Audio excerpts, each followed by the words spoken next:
Bonjour à tous et bienvenue sur ma chaîne YouTube. Je suis ravi de vous retrouver afin de vous présenter cette nouvelle vidéo en français sur Flight Simulator 2020. Alors il s'agit d'une vidéo qui va nous permettre tous ensemble de découvrir cette nouvelle et fameuse mise à jour 5 de Flight Simulator 2020.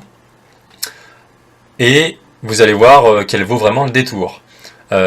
Cette mise à jour, on va voir ensemble quel est son but, de quoi elle est composée, et notamment on va faire un test concret en fin de vidéo sur l'Airbus A32NX et le Boeing 787 Dreamliner, un test concret sur ces deux avions, sur le tarmac de Paris-Charles de Gaulle, pour voir concrètement le gain FPS qui découle de cette mise à jour.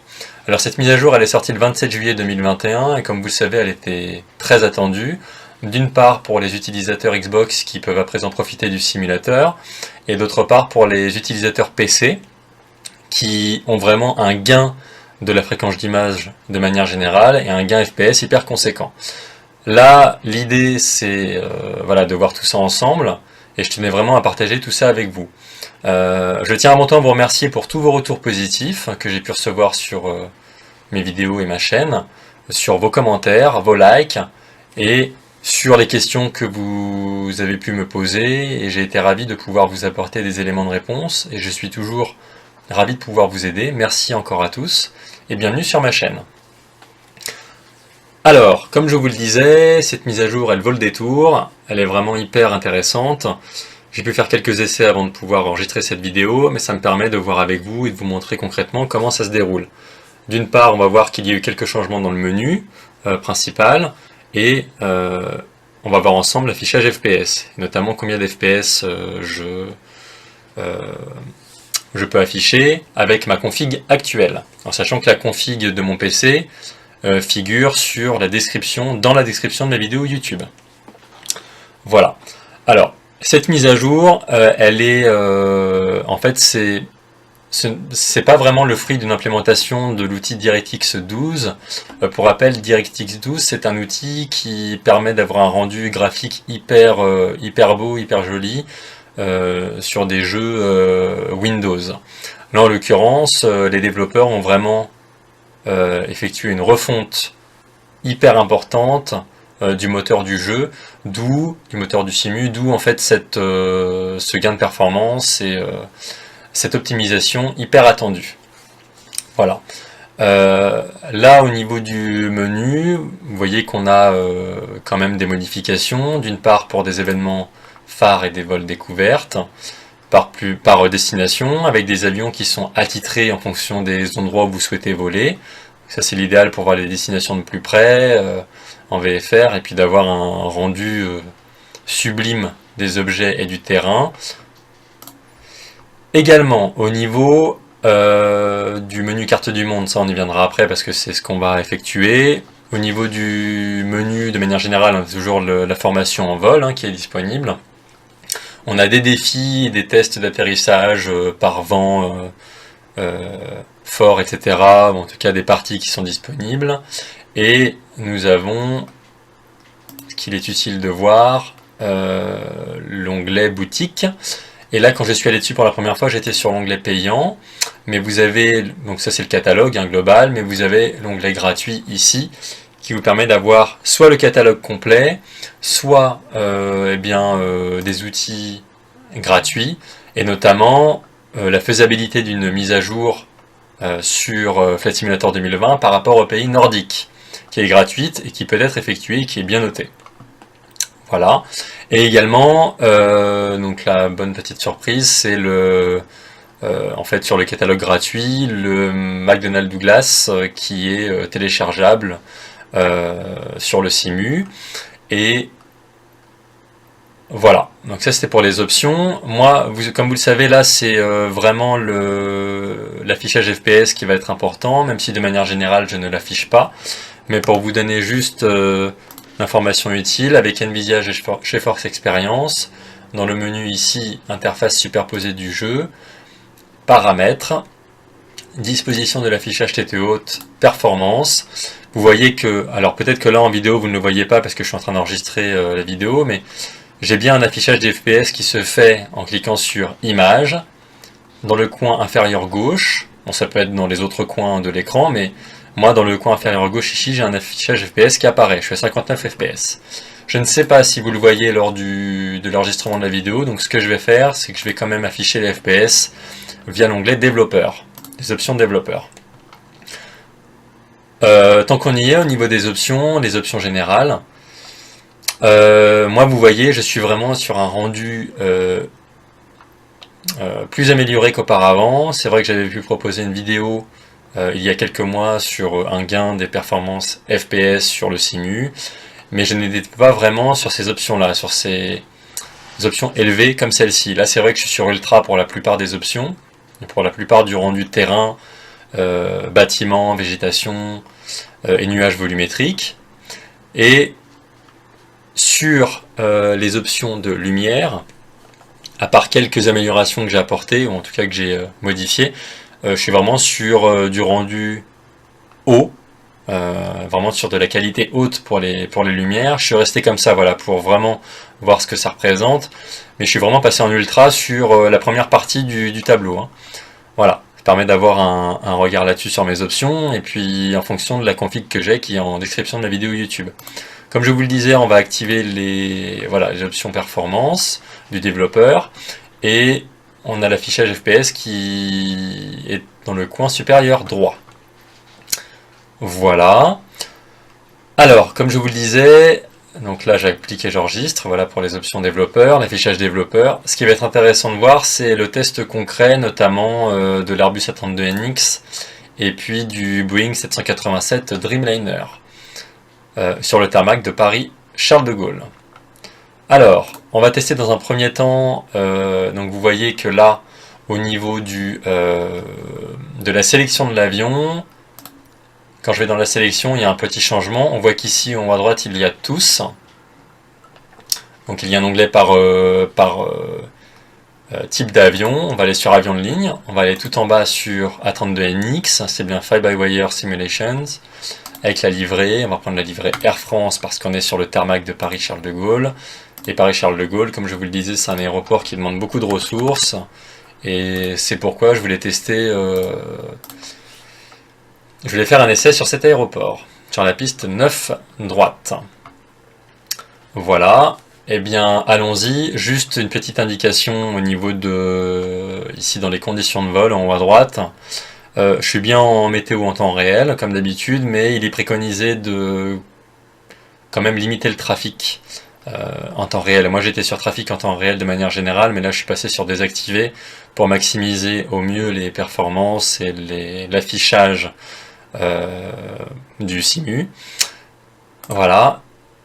Et oui, c'est ça que je voulais vous montrer aussi. Dans les options générales, trafic, vous voyez, je suis vraiment resté sur pas le minimum, mais j'ai vraiment minimisé, oui, tout ce qui est animation de l'aéroport, le trafic terrestre, voilà, et maritime, pour maximiser la FPS. Voilà, ça ce sont mes réglages. Et au moins, on va voir ensemble, là, en allant sur le tarmac, le rendu, l'affichage FPS, en se reportant ici sur l'onglet FPS développeur. Allez, c'est parti.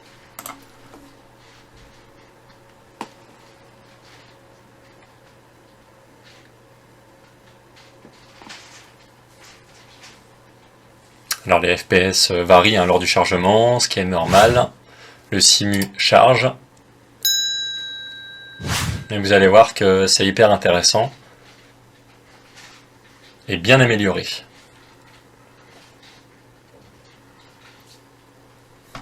Puis c'est vrai qu'on a une météo un peu nuageuse à Paris, ce qui permet de voir comment ça se présente avec une météo comme ça. Voilà, c'est parti. L'avion s'allume tout seul, parce que je suis sur la piste, donc moteur tournant.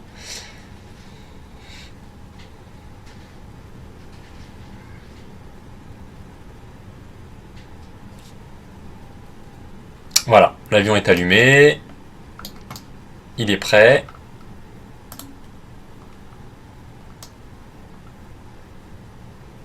Voilà, je démarre la tablette. C'est parfait. Alors, petite parenthèse, vous voyez, avant j'avais le plugin pushback téléchargé sur Flight Sim 2 qui était intégré au simulateur. Je l'avais mis dans mon dossier community, mais à présent avec la mise à jour 5 du Simu, l'utilitaire n'est plus opérationnel. Donc il va falloir attendre une mise à jour du plugin. Et au moins ça permet, voilà, ça vous permet, c'est une petite parenthèse. Bon, là vous voyez que je suis à 42 fps. Sachez que normalement sur le tarmac à Paris Charles de Gaulle avec l'Airbus A32NX moteur tournant, j'étais plutôt à 30 fps grand maximum. Là les performances sont quand même améliorées. Et je vais mettre les gaz, on va effectuer un décollage. Et je vous montrerai en vue passager également ce que ça donne pour voir les FPS. Et vous constaterez, mais ça c'est normal, que plus on se décolle du sol, plus les FPS vont augmenter. Voilà. Alors je vous propose un décollage avec cet avion-là. Je vous montre juste en vue extérieure ce que ça donne. Moi, avant, pour ma part, en vue extérieure, j'avais des FPS plus importants qu'en vue cockpit, parce que dans le cockpit, il y a tous les éléments à charger, etc. Et puis, il y a beaucoup d'éléments. Là, c'est plutôt constant, que ce soit en vue extérieure et en vue intérieure. J'ai une quarantaine de FPS. Et c'est un bon avantage. Allons-y pour la mise des gaz et le décollage. J'ai baissé le son du simulateur, comme ça vous permet de continuer de m'entendre, clairement. Voilà, les FPS sont toujours stables.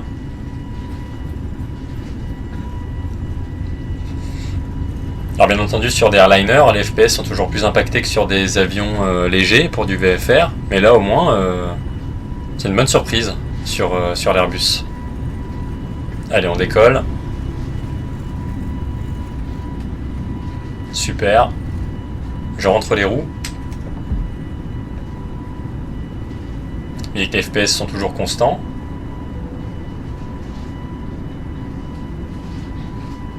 Voilà, ça va augmenter petit à petit, ce qui est normal. Je vous montre une vue passager.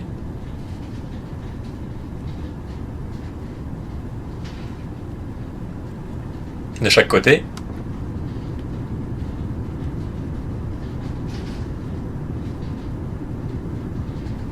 Voilà, et vous voyez que là déjà on va atteindre les 50 fps alors qu'on n'est même pas à 2000 pieds. C'est vraiment intéressant. C'est vraiment hyper intéressant. Surtout avec une couverture nuageuse telle que celle-ci, où là les ressources sont très demandées et très lourdes. On est vraiment sur un gain de performance. Je vous le cache pas, je vois vraiment la différence. Vraiment la différence. La vue hublot avec le réacteur. Voilà, on passe dans les nuages. Bon, vous voyez, de manière générale, c'est pour vous montrer. Comme je vous le disais, moi, c'est vrai qu'auparavant, j'étais plutôt à 30 fps, constant sur Paris-Charles de Gaulle, avec une météo couverte. Là, vous voyez que je suis à 60 fps dans les nuages. Alors c'est vrai que les nuages sont volumétriques et sur ultra. Là, je suis à 60 fps. C'est vraiment une bonne surprise. Vraiment, cette mise à jour vaut le coup. Elle vaut vraiment le coup. Voilà. Ce que je voulais vous montrer aussi, c'est quand vous êtes dans le cockpit, vous voyez, même là quand je bouge la souris avec le clic droit, quand je laisse le clic droit de ma souris maintenu, c'est très fluide. J'ai pas de, il n'y a pas de mouvement enfin il n'y a pas l'image ne saccade pas. C'est hyper fluide. Là vous voyez quand vous allez sur un élément, pour cliquer sur un bouton, ça s'allume en bleu. Et vous voyez la description du bouton en question, voilà, de la fonctionnalité. Ça c'est ce qui a été apporté aussi avec la mise à jour. Et voilà, quand vous cliquez dessus, vous voyez ça apparaît en jaune, etc. Bon, c'est un élément, voilà, une petite parenthèse que je voulais vous donner et que j'ai vu. Voilà. Alors ce que je vais faire, là j'ai effectué le test Airbus. On va revenir au menu principal et je vais tester le Boeing 787-10 Dreamliner. C'est vraiment joli. Ils ont apporté en plus de nouveaux écrans titres pour les écrans de chargement. C'est vraiment joli. Et en fait, le Boeing 787, c'est un avion lourd. Donc en fait, là, les performances sont plus impactées, logiquement. pour vous donner une idée, moi sur cet avion-là, j'étais plutôt sur du 25 fps à Paris, hein, pour ne rien vous cacher. C'était très affecté. Et on va tester ça avec la livrée Air France du Boeing 787. Idem à Paris-Charles de Gaulle, sur la même piste. Et ce que je vais faire aussi, si je viens d'y penser, je vais vous montrer ce que ça donne avec le CRJ 700. Voilà, qui est un avion aussi très sollicité et qui vous permet de voir comment ça se déroule. Encore une fois, ces paramètres sont propres à ma config, c'est ce que j'ai pu régler. Après, sachez que vous pouvez toujours jouer avec les options, hein, régler de part et d'autre les options qui vous semblent le mieux et qui vous correspondent, encore une fois. Chaque config est différente, mais ça permet quand même de voir qu'il y a une amélioration importante, et que l'affichage est bien favorisé. Et le rendu, surtout le rendu. Voilà. Je suis sur le tarmac avec le Boeing 787. Je vais d'ores et déjà paramétrer une vue vitrine ici pour que vous ayez une idée en vue passager.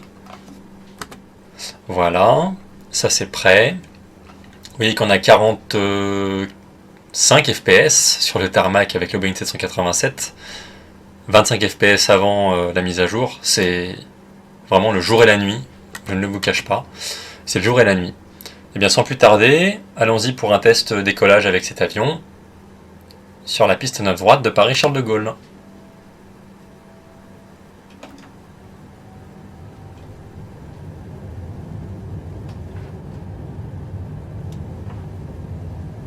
Voilà, les FPS se mettent à jour. Au moins, on voit que c'est moins limité qu'avant. Largement. 41 FPS sur le tarmac pour le roulage au décollage.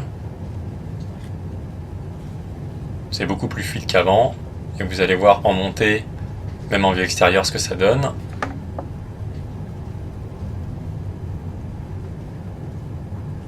Le décollage.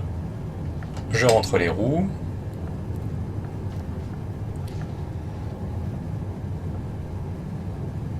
Voilà, plus on se décolle du sol, mieux c'est. Je vais vous montrer la fameuse vue extérieure. Voilà, une quarantaine de FPS comme prévu, hein, donc c'est pratiquement doublé pour les FPS. J'étais à une vingtaine avant la mise à jour, maintenant je suis à plus de 40. Pourtant en étant proche du sol, hein, encore une fois on n'est même pas à 2000 pieds. Donc on ressent la différence. Je vais rentrer les volets pour éviter d'avoir une survitesse. Voilà. Et en vue cabine passager, la vue vitrine. Voilà, toujours avec une météo chargée. Une couche nuageuse basse. On va voir ce que ça donne en passant dans les nuages. Et en passant juste au-dessus de la couverture nuageuse. Vous voyez, c'est hyper fluide, l'image défile hyper bien. On est à 60 fps dans les nuages, encore une fois, comme avec l'Airbus A32NX. C'est vraiment une excellente surprise. C'est vrai qu'il a fallu attendre pour cette mise à jour, mais ça vaut le détour. Ça vaut le détour. Voilà. Petit virage vers la droite. Super. Je remets dans le cockpit. Vous voyez, c'est hyper fluide. Même quand je change de vue, l'image est vraiment bien fluide. Voilà, donc ça c'était pour le Boeing 787-10. On va à présent retourner au menu principal et on va faire un test également. Ce que j'ai utile de vous montrer. Le CRJ 700 par Aerosoft. On va retourner dans le menu carte du monde. Voilà, comme ça j'ai testé plusieurs avions. Ça vous permet d'avoir un choix diversifié. Avion de ligne, CRJ 700. On va tester Paris-Charles de Gaulle. La même piste. Et c'est parti. Alors comme prévu sur le tarmac à Paris-Charles de Gaulle, la piste 9 droite avec le CRJ 700, j'ai juste raccourci un peu la vidéo, enfin fait un petit découpage parce que j'ai dû procéder au démarrage de l'avion même en étant sur la piste. En fait, par défaut, c'est vrai que j'étais en Code Dark ici. J'ai dû passer en statut turnaround et puis démarrer les moteurs, l'appui, etc. Voilà pourquoi j'ai voulu faire plus vite et retirer les cales. Voilà, c'est retiré. Et allons-y pour le test décollage du CRJ700. Alors comme vous pouvez le constater, je suis à 40 et quelques FPS sur le tarmac. Habituellement j'étais à 30 FPS en moyenne sur cet avion à Paris-Charles de Gaulle avec une météo couverte. Là, c'est vrai que c'est plutôt fluide, il y a un gain de performance comme les autres avions, comme l'Airbus A32NX et le Boeing 787. Tout est prêt pour le test, hein, on va décoller, j'ai quelques vues passagers, voilà, ça vous permet de voir sous plusieurs angles comment ça se présente, et en vue extérieure également. C'est parti pour le test décollage, et on va voir comment ça se déroule avec cet avion.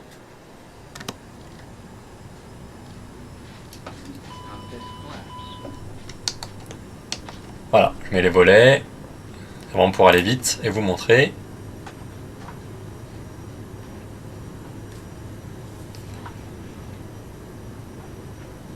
Voilà, toujours des FPS constants, maintient la ligne centrale. Allez, c'est parti. L'avion est très léger, c'est normal. Je rentre les roues.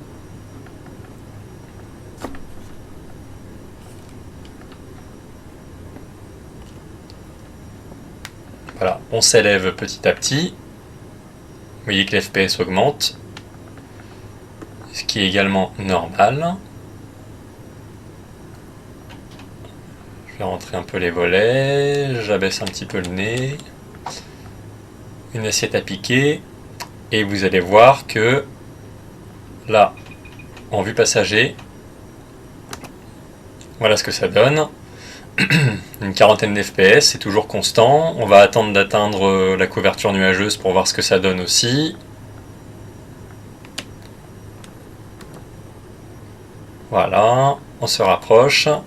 Je varie un petit peu les angles de vue. On passe dans les nuages. Vous voyez qu'on est comme les autres, on a dépassé les 50 FPS.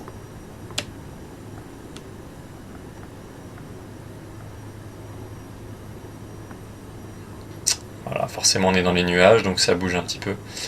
Mais écoutez, les performances sont également agréables à distinguer. Vraiment, c'est une bonne surprise. Surtout dans les nuages en ultra au-dessus de Paris. C'est une bonne surprise. Voilà, on a passé la couverture nuageuse. C'est très fluide. On change de vue. L'image ne saccade pas non plus. Vue extérieure, c'est également superbe.